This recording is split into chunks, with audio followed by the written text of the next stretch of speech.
सभी का स्वागत है इस नई डीप डाइव में। आज की हमारी इस गहरी चर्चा का मिशन बहुत ही खास और थोड़ा हटकर है। बिल्कुल। आज की हमारी स्रोत सामग्री का विषय है कंपनी अकाउंट्स 2। आमतौर पर जब भी वित्तीय विवरणों या कहें कि फाइनेंशियल स्टेटमेंट्स की बात आती है तो दिमाग में बस नंबर, डेबिट, क्रेडिट और उबाऊ स्प्रेडशीट्स घूमने लगते हैं। हाँ, ऐसा लगता है जैसे ये सिर्फ चार्टर्ड अकाउंटेंट्स की दुनिया है। सही कहा।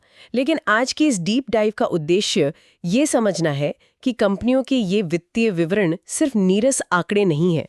असल में ये किसी भी कंपनी की पूरी कहानी बयां करते हैं। बिल्कुल, एक पूरी कहानी। और इस चर्चा का मिशन उन भारी भरकम अकाउंटिंग नियमों, कंपनी कानून और INDS यानी भारतीय लेखा मानकों के पन्नों से सबसे महत्वपूर्ण और दिलचस्प जानकारियों को निकालना है। और यहाँ ये स्पष्ट करना बहुत जरूरी है कि शेयर बाजार में दिलचस्पी रखने वाले, किसी व्यवसाय को समझने की चाह रखने वाले या बस एक जागरूक नागरिक के लिए भी इन जटिल नियमों के पीछे का सच समझना क्यों जरूरी है।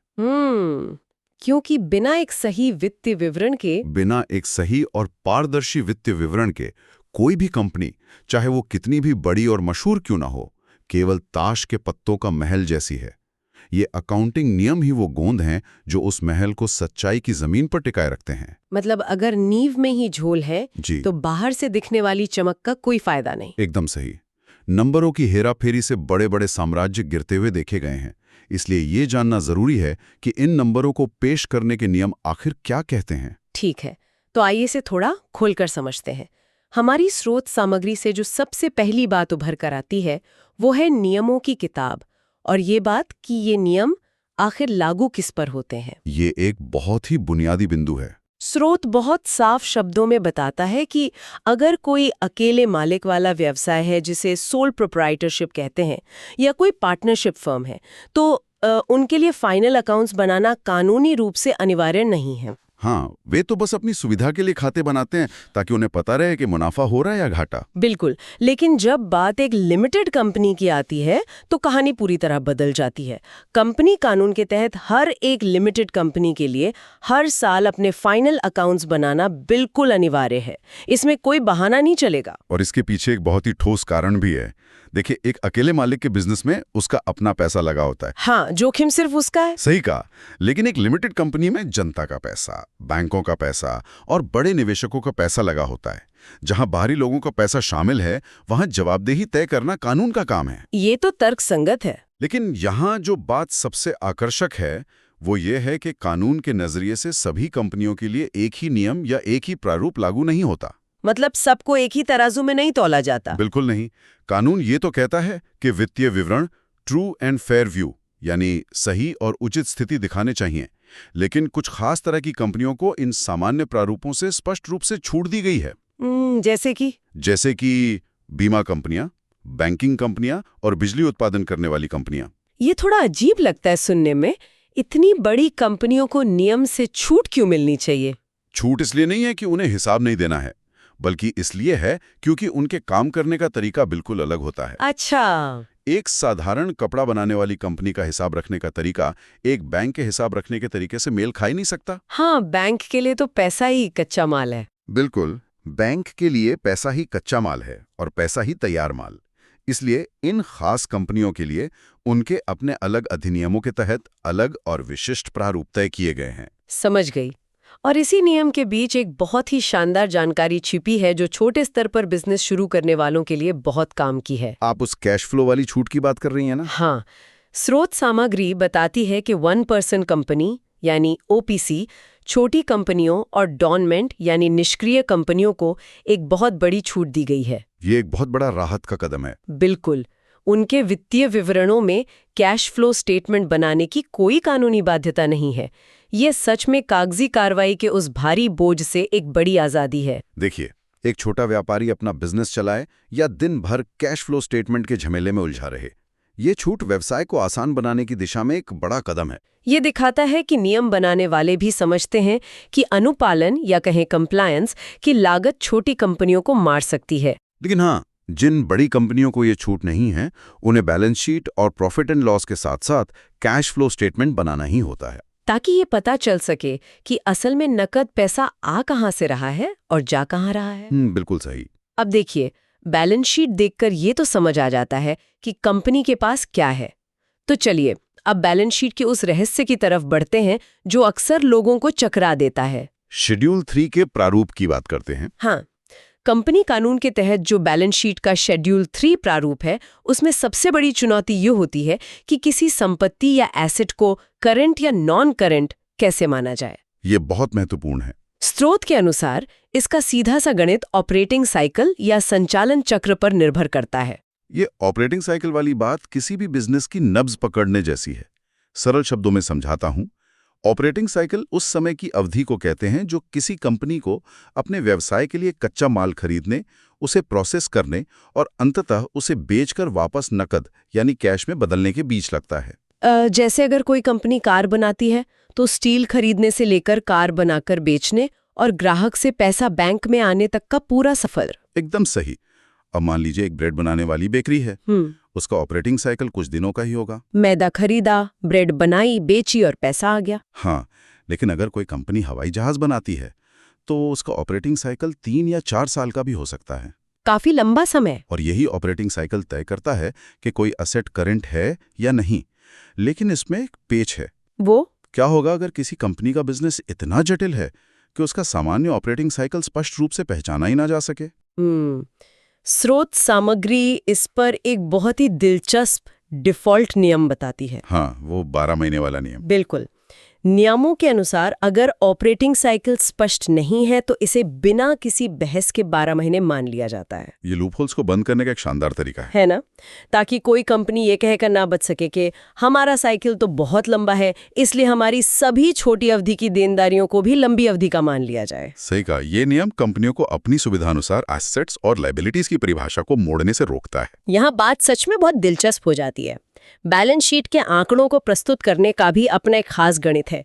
स्रोत में इसके राउंडिंग ऑफ के नियम काफी मजेदार लगे मुझे। हाँ, वो करोड़ों की बैलेंस शीट वाला हिस्सा। सोचिए, अक्सर करोड़ों अरबों की बैलेंस शीट में अगर हर एक आंकड़े के पीछे 55 रुपए और 20 पैसे लिखे हों तो पढ़ने वाले का सिर ही चकरा जाएगा। पढ़ने में भी मुश्किल और समझने में भी। इसलिए स्रोत हमें बताता है कि बैलेंस शीट को साफ सुथरा रखने के लिए टर्नओवर के आधार पर राउंडिंग ऑफ के नियम बनाए गए हैं। बिल्कुल। अगर कंपनी का टर्नओवर 100 करोड़ रुपए से कम है तो कंपनी अपने आंकड़ों को सैकड़ों, हजारों, लाखों या लाखों में दिखा सकती है। लेकिन जैसे ही टर्नओवर 100 करोड़ रुपए या उससे ज्यादा होता है, नियम सख्त हो जाते हैं। उस स्थिति में कंपनी के लिए अनिवार्य हो जाता है कि वो अपने आंकड़ों को सिर्फ लाखों, करोड़ों या मिलियंस में ही दिखाए। यानी वे हजारों या सैकड़ों में आंकड़े दिखाकर बैलेंस शीट को बेवजह लंबा और जटिल नहीं बना सकते। एकदम सही। लेकिन मेरे मन में एक सवाल आता है, क्या ऐसे करोड़ों में आंकड़े राउंड ऑफ करने से कुछ छोटी मगर महत्वपूर्ण जानकारियां छिप नहीं जाती? मान लीजिए किसी खर्चे को लाख या करोड़ में राउंड ऑफ कर दिया गया तो क्या वो बिल्कुल अदृश्य नहीं हो जाएगा? ये एक बहुत ही जायज सवाल है, लेकिन यहीं पर मटीरियलिटी या प्रासंगिकता का सिद्धांत काम आता है। मटीरियलिटी। हाँ, देखिए, 100 करोड़ कमाने वाली कंपनी के लिए 500 रुपए का खर्चा उसके बड़े फैसलों को प्रभावित नहीं करता। निवेशकों को बड़ी तस्वीर देखनी होती है, ना कि छिल्लर का हिसाब। समझ गए। और एक बार जो पैमाना चुन लिया गया, उसे पूरे वित्तीय विवरण में एक समान रूप से इस्तेमाल करना होता है, ताकि एक साल से दूसरे साल की तुलना आसानी से हो सके। ये एक अच्छा नजरिया है। लेकिन मुख्य वित्तीय विवरण जैसे बैलेंस शीट या प्रॉफिट एंड लॉस तो सिर्फ एक ट्रेलर की तरह होते हैं। पिक्चर अभी बाकी है। बिल्कुल। स्रोत को गहराई से पढ़ने पर पता चलता है कि असली फिल्म तो नोट्स टू अकाउंट्स में चलती है। इसमें हर एक चीज का इतना बारीक ब्यौरा होता है जो मुख्य पन्नों पर नजर ही नहीं आता। अगर हम इसे बड़ी तस्वीर से जोड़कर देखें तो बिना नोट्स टू अकाउंट्स पढ़े किसी कंपनी का विश्लेषण करना वैसा ही है जैसे किसी किताब का सिर्फ कवर देखकर उसकी कहानी का अंदाजा लगाना, जो कि खतरनाक हो सकता है। बिल्कुल। कंपनी कानून का पूरा जोर इस बात पर है कि पारदर्शिता बनी रहे। उदाहरण के लिए, शेयर कैपिटल के नोट्स में कंपनी को उन सभी शेयर धारकों के नाम और उनके शेयरों की संख्या स्पष्ट रूप से बतानी होती है जिनके पास कंपनी के 5% से ज्यादा शेयर हैं। 5%? ये कोई छोटी बात नहीं है। एकदम नहीं। ये जानकारी ये समझने के लिए जरूरी है कि कंपनी की डोर असल में किन शक्तिशाली लोगों या संस्थाओं के हाथों में है। और रिजर्व और सरप्लस वाला हिस्सा तो मेरी नजर में सबसे ज्यादा चौंकाने वाला है। हाँ, वहाँ अक्सर भ्रम होता है। अक्सर सरप्लस शब्द सुनते ही दिमाग में आता है अतिरिक्त पैसा या मुनाफा। बिल्कुल एक पॉजिटिव चीज। लेकिन स्रोत स्पष्ट करता है कि यदि प्रॉफिट एंड लॉस स्टेटमेंट में घाटा है या डेबिट बैलेंस है तो उसे जादुई तरीके से गायब नहीं किया जा सकता। उसे दिखाना ही पड़ेगा। हाँ, उस घाटे को सरप्लस शीर्षक के तहत ही एक नकारात्मक या नेगेटिव आंकड़े के रूप में दिखाना होगा। ये बहुत ही कड़ा नियम है। ये तो वैसा ही है जैसे स्कूल के खराब रिपोर्ट कार्ड को किसी बहुत ही सुंदर सी फाइल में छुपा कर पेश किया जाए, लेकिन लाल रंग का पेन तो दूर से ही दिख जाता है। ये बहुत ही सटीक उदाहरण है और नियम इसे और भी सख्त बनाते हैं। अगर घाटा इतना बड़ा है कि वो पुराने सारे जमा किए हुए रिजर्व्स को भी खा चुका है तो क्या होगा? तो भी कुल रिजर्व और सरप्लस का आंकड़ा नेगेटिव में ही दिखाया जाएगा। कोई भी कंपनी उस घाटे को किसी और नाम या मद में छिपाकर निवेशकों को गुमराह नहीं कर सकती। ये नियम सुनिश्चित करता है कि घाटा हमेशा साफ साफ दिखाई दे। हाँ, एक और बहुत ही काम की जानकारी ट्रेड रिसीवेबल्स के बारे में है, यानी जिन लोगों से व्यवसाय में पैसा आना है। ये बहुत दिलचस्प हिस्सा है। नोट्स टू अकाउंट्स में ये अलग से दिखाना होता है कि ऐसे कितने बिल या देनदारियां हैं जिनकी देय तिथि 6 महीने से ज्यादा पार हो चुकी है। ये 6 महीने वाला नियम किसी भी कंपनी के वित्तीय स्वास्थ्य को जांचने का एक बेहतरीन थर्मोमीटर है। वो कैसे? सोचिए, मुख्य बैलेंस शीट में करंट एसेट्स के अंदर 10 करोड़ रुपए दिख रहे हैं। कोई भी सोचेगा कि कंपनी के पास बहुत पैसा आने वाला है। हाँ, 10 करोड़ एक बड़ी रकम है। लेकिन जब नोट्स में जाकर देखते हैं तो पता चलता है कि उसमें से 8 करोड़ रुपए ऐसे लोगों से आने हैं जिन्होंने 6 महीने से ज्यादा समय से एक पैसा नहीं दिया है। ओहो, यानी वो पैसा शायद कभी वापस ही ना आए। वो डाउटफुल या डूबत खाता हो सकता है। बिल्कुल। मुख्य बैलेंस शीट आपको केवल कुल आंकड़ा बताती है, जबकि नोट्स आपको उस आंकड़े की गुणवत्ता बताते हैं। और कैश एंड कैश इक्विवेलेंस में भी तो एक बड़ा राज छिपा है।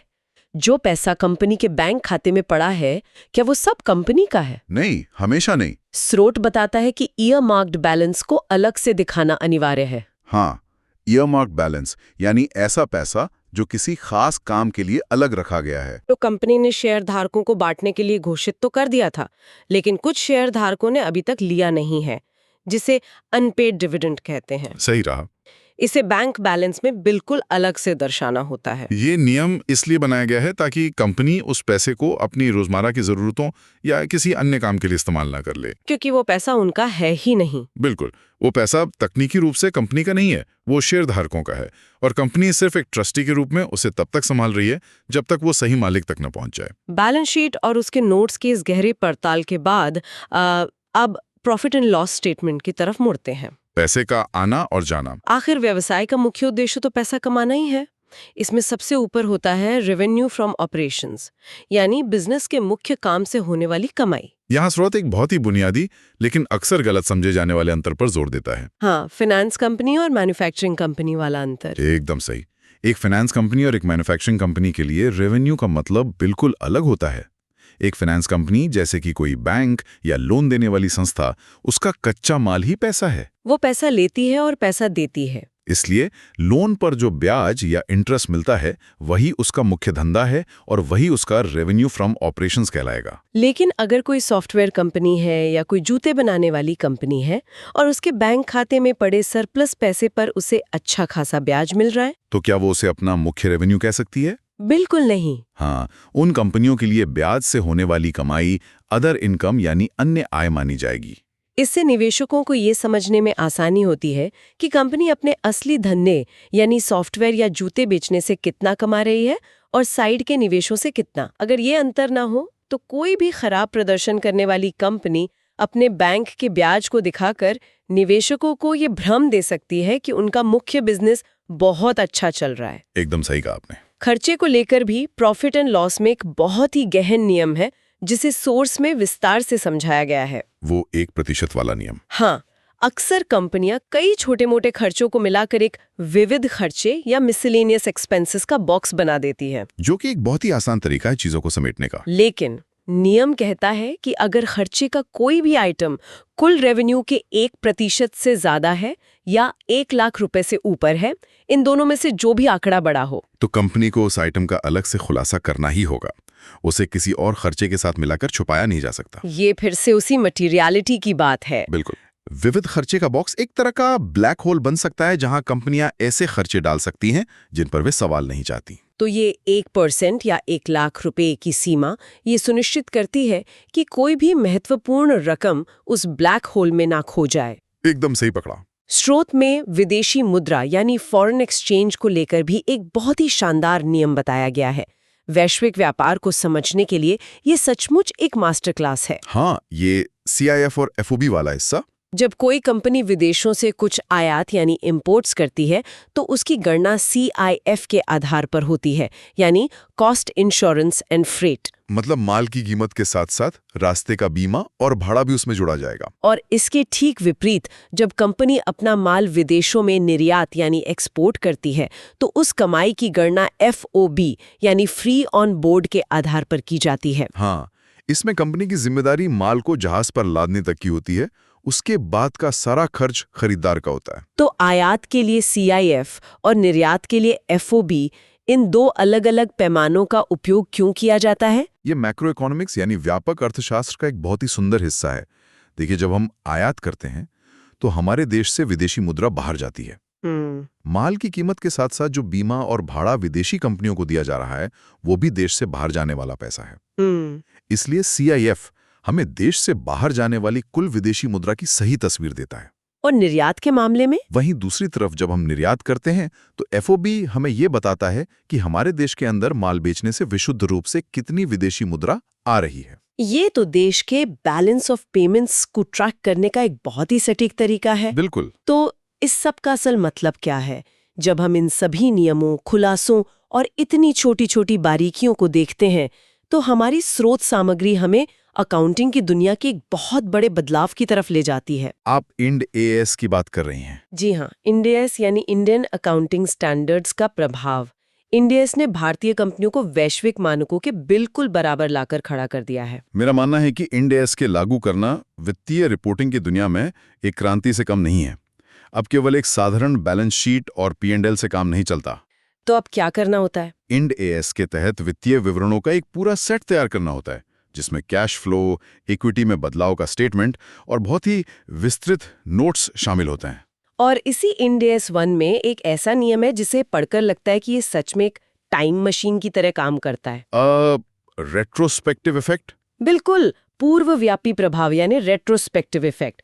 सामान्य तौर पर कंपनी अपनी बैलेंस शीट में इस साल के और पिछले साल के आंकड़े दिखाती हैं। हाँ, तुलना के लिए। लेकिन अगर कोई कंपनी अपनी अकाउंटिंग पॉलिसी को पुराने समय से बदलती है या कोई ऐसी पुरानी बड़ी गलती सुधारती है जिसका गहरा असर पड़ता है, तो नियमों के अनुसार उसे सिर्फ 2 नहीं बल्कि 3 बैलेंस शीट प्रस्तुत करनी होती हैं। ये अकाउंटिंग की दुनिया के सबसे सख्त और पारदर्शी नियमों में से एक है। 3 बैलेंस शीट? हाँ, 3 बैलेंस शीट का मतलब है एक मौजूदा अवधि के अंत की, एक पिछले साल के अंत की और एक पिछले साल की शुरुआत की। बाप रे, ये तो कंपनियों के लिए बहुत बड़ा प्रशासनिक सिरदर्द होगा। सिरदर्द तो है, लेकिन सुनने वालों के लिए या जो लोग निवेश करते हैं उनके लिए ये एक वरदान है। वो कैसे? सोचिए, एक कंपनी अचानक से अपनी इन्वेंट्री का मूल्यांकन करने का तरीका बदल देती है, जिससे रातों रात उनका मुनाफा बढ़ जाता है।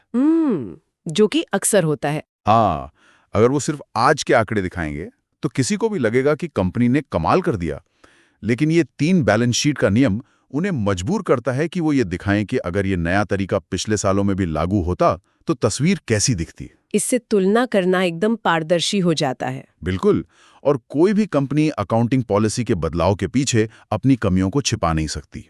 अब स्रोत के एक और सबसे दिलचस्प हिस्से की बात करते हैं, कंसोलिडेशन या कंपनियों को एक साथ मिलाना। IND AS 110 के नियम इस पर बहुत गहराई से चर्चा करते हैं। ये एक बहुत ही महत्वपूर्ण सवाल खड़ा करता है। मान लीजिए एक बहुत बड़ी टेक कंपनी ने किसी छोटी आर्टिफिशियल इंटेलिजेंस स्टार्टअप के 51% से ज्यादा शेयर खरीद लिए, तो क्या सिर्फ शेयर खरीद लेने से वो बड़ी टेक कंपनी उस छोटी स्टार्टअप की मास्टर या पेरेंट बन जाती है? ये बाजार का सबसे बड़ा भ्रम है कि 51% शेयर मतलब पूरा कब्जा। तो सच्चाई क्या है? IND AS 110 कहता है कि नहीं, सिर्फ शेयर खरीदना काफी नहीं है। इसके लिए नियंत्रण या कंट्रोल के सिद्धांत को साबित करना होता है, और इसके 3 बहुत ही स्पष्ट हिस्से हैं। पहला हिस्सा क्या है? पहला है इन्वेस्टी, यानी जिस कंपनी में निवेश किया गया है उस पर शक्ति या पावर का होना। शक्ति से मतलब क्या है? मान लीजिए बड़ी कंपनी के पास 51% शेयर हैं, लेकिन छोटी कंपनी के संस्थापकों ने कोई ऐसा करार कर रखा है कि अहम फैसले वही लेंगे, तो क्या बड़ी कंपनी के पास शक्ति है? बिल्कुल सही पकड़ा। अगर संस्थापकों के पास वीटो पावर है तो बड़ी कंपनी के पास शेयर होते हुए भी असल शक्ति नहीं है। समझ गई। और दूसरा हिस्सा? दूसरा हिस्सा ये है कि क्या उस बड़ी कंपनी को उस छोटी कंपनी से मिलने वाले परिवर्तनशील रिटर्न्स या वेरिएबल रिटर्न्स पर अधिकार है। यानी छोटी कंपनी के मुनाफे या घाटे का सीधा असर बड़ी कंपनी पर पड़ना चाहिए। एकदम सही। और तीसरा और सबसे महत्वपूर्ण हिस्सा, क्या उस बड़ी कंपनी के पास ये क्षमता है कि वो अपनी उस शक्ति का इस्तेमाल करके अपने रिटर्न की मात्रा को बढ़ा या घटा सके? यानी शेयर होना, अधिकार होना और उस अधिकार को इस्तेमाल करने की ताकत होना। एकदम सही।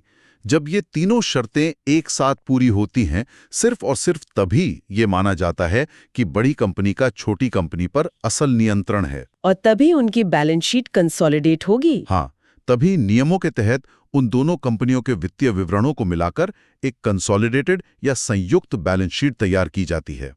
इस पूरी स्रोत सामग्री से होकर गुजरना सचमुच आंखें खुलने वाला अनुभव रहा।